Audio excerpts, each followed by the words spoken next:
Today we're on the fifth commandment. It's very appropriate for this Sunday when we start to consider the most unlawful killing in all of human history. So what's the fifth commandment about?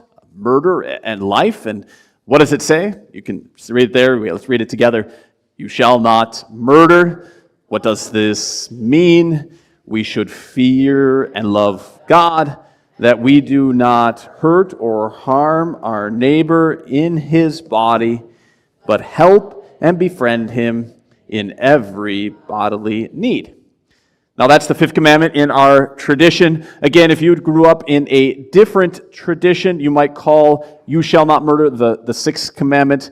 In short, Lutherans didn't argue with Catholics and the Christian church, right, about numbering the commandments, and we agreed that making graven images was not a unique command, and so it's 5 for us. Now the other small technical issue, it's maybe more important. You might have learned you shall not kill, and I talked to probably 20 people this week, and I asked them, what does this commandment say? What does it mean? And they said, well, it means you shouldn't kill people. Almost everybody, I would say the vast majority, said you shouldn't kill people. Don't take somebody's life. Is that what this means? Let me try to keep this short, and I'm going to need some help here as we change through the different pages. So let me try to walk down here so we can see this. Now, the Israelites had, like us, they spoke Hebrew. They had a number of different words for killing or dying. And the most generic word that they used refers to the natural act of death. So can you go to the next slide?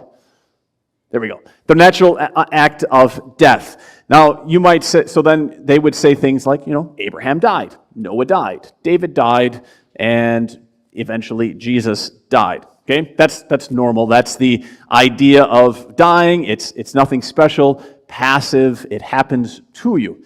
The trick is they used the same word for lots of other occasions. This is where it gets weird because this is not how you and I talk. So they would say things like the accidental death.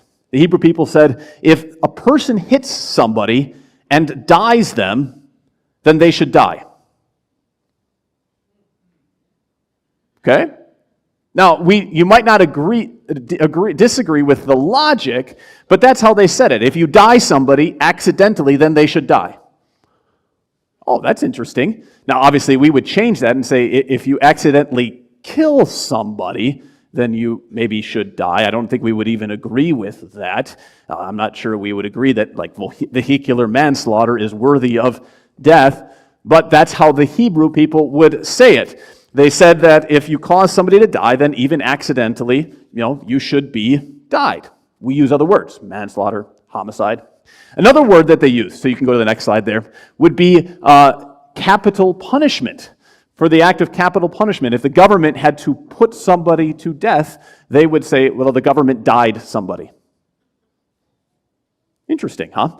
Well, and now to say that they died somebody is not exactly how they would have translated or understood it. It's just how we awkwardly have to put it into English. You can see then, now we've got a whole range of meanings, all the way from passive, right, if you die naturally, to intentional or active. The government is actively putting somebody to death. There's even a situation, it's called the avenger of blood. So if a family member or a relative is killed, the avenger of blood can go and die somebody on your behalf. Presumably if your brother is killed, you can go and kill somebody then. But they would call that dying somebody, and they would put that all under the same phrase or the same use. They would even, in cases of war, if a soldier, when David was fighting, they would say, okay, David and Jonathan, they went to battle and they died lots of people. Again, kind of funny. So this is how the Hebrew people spoke. So we need to kind of know that to be able to understand this use of this word. Now the word in Hebrew in the fifth commandment is not any of those. It's not any of those. And it's not even the next word. So the next most common word that the Hebrew people used to talk about dying, or the next way they talked about dying, was just as, and I'm sorry if this gets a little bit morbid, if we're talking too much about dying here, I'm sorry, I apologize, but it was like slaughter or slaying somebody. When Cain and Abel fought, Cain slaughtered his brother Abel. All right? Now, and Moses slaughtered or slayed an Egyptian. Esau slayed Jacob. The Lord slayed Egyptians in the plague. All of these kinds of things. That's not, again, what God forbid in the fifth commandment. Now, you might say, well, wait a second. How can that not be what God forbid in the fifth commandment? That sounds exactly what we should forbid in the fifth commandment. And maybe they thought about it that way, but they talked about it in different ways. Okay? Because what God forbid in the fifth commandment was very technically a very technical murder. He used this very specific word that they never use, and it's a technical thing.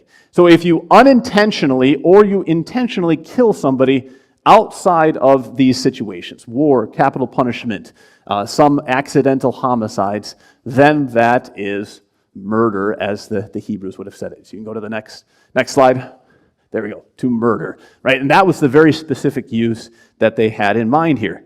So Alan Myers summarizes for us, next slide, thus the sixth commandment forbids unlawful homicide, but does not address capital punishment or organized warfare. The unintentional or the intentional killing of somebody then is what's forbidden by this command.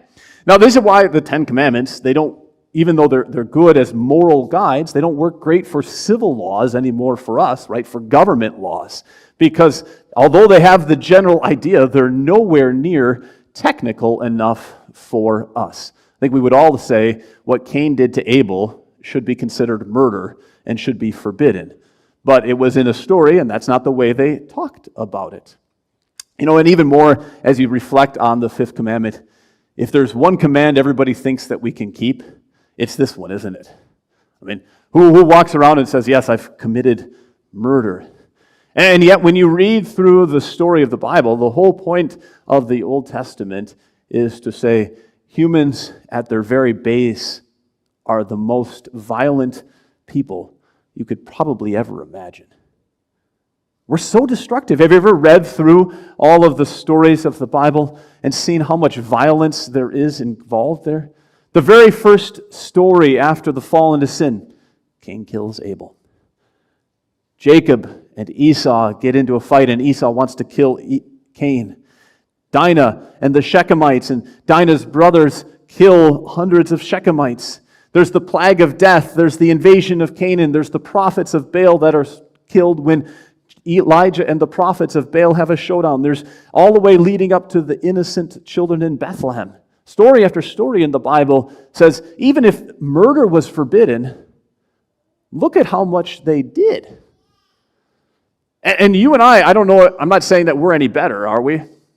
Because the history of humanity, especially the last couple hundred years, shows that we are very destructive creatures. Even those of us who claim to be religious, and we put a veneer of religion over it. You can go down the list as well as I can.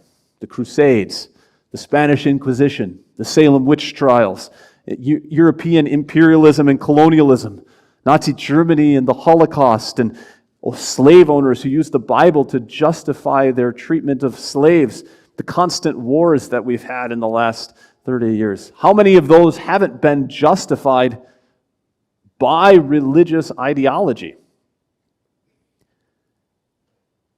It's terrifying to realize. Have you had the moment, I know I've had it, when you realize how easily violence can bubble in out of your life?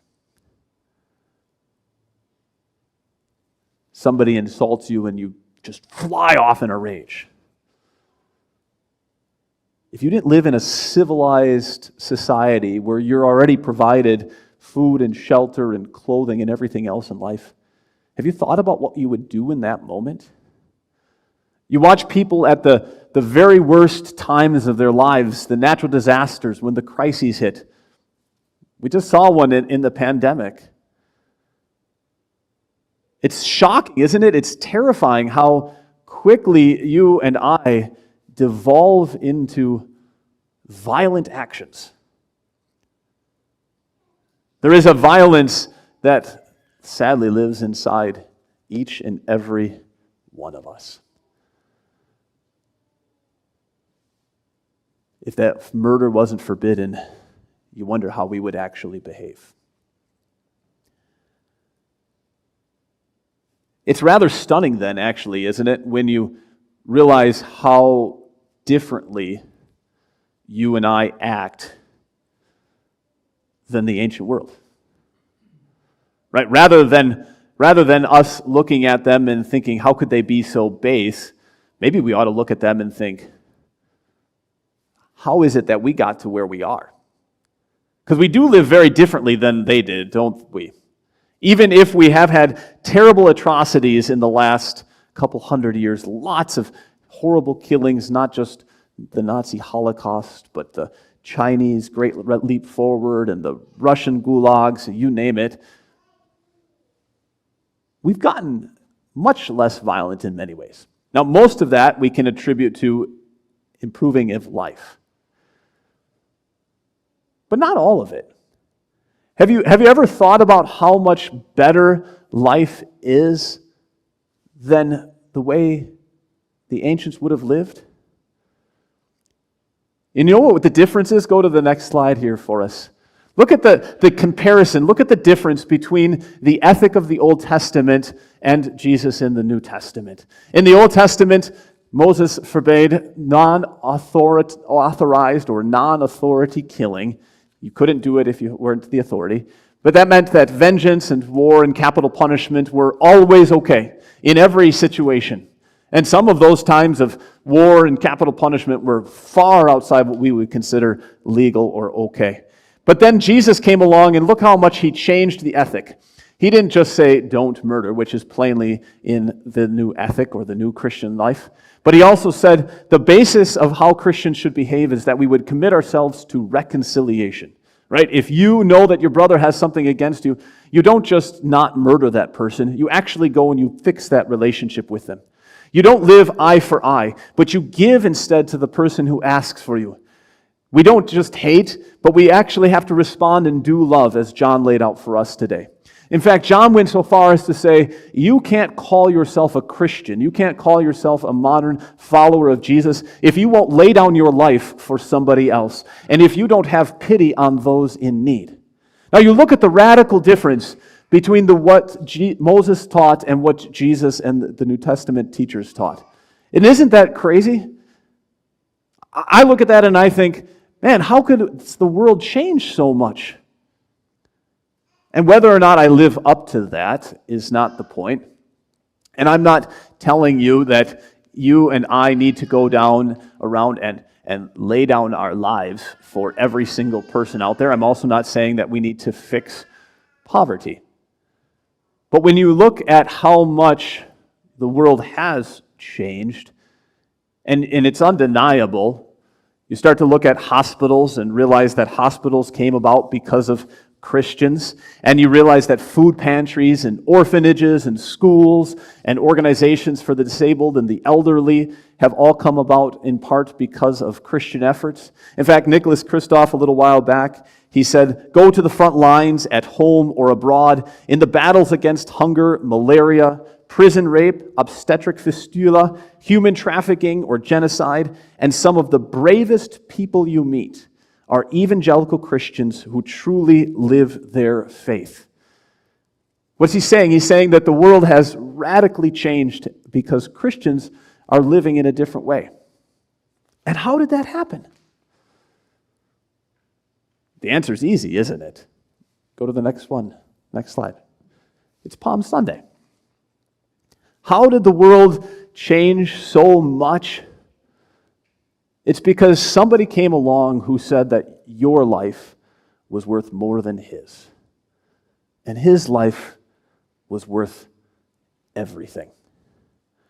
There's this cute story told about a boy who went to kindergarten class. And like many kindergartners, he read the story of the ant and the grasshopper. Remember the story of the ant and the grasshopper? The story of the ant and the grasshopper goes like this, that the ant worked dutifully hard all summer to store away food because he knew that winter was coming. The grasshopper, he had a more carefree and fun life. He just sat around and had a good time. Suddenly, winter came, and the grasshopper came to the ant as his food ran out, and he said, "Oh, Mr. Ant, will you give me some of your food?" Maybe you know how the story ends. Maybe you don't. In this episode, what happened is the little boy was in kindergarten. The teacher said, "Okay, now you finish the story. You write the end of the story, and then you draw a picture telling what happened." She said, almost without a doubt, the vast majority of the kids would do one of two things. Either the ant kept the food and they said, the grasshopper died. The moral of the story being, don't be lazy, work hard, and you'll take care of yourself in life. Or they found some way to share, and both of them nearly starved to death, but they made it. But one day, that little boy, he was the first one who ever done this, he drew a picture of a dead ant, and the grasshopper lived, and he put 3 crosses on the page. Now, maybe you think that that was a terrible way for the boy to tell the end of the story, because that's not really how we should behave in life. But the boy got something that so many of us don't.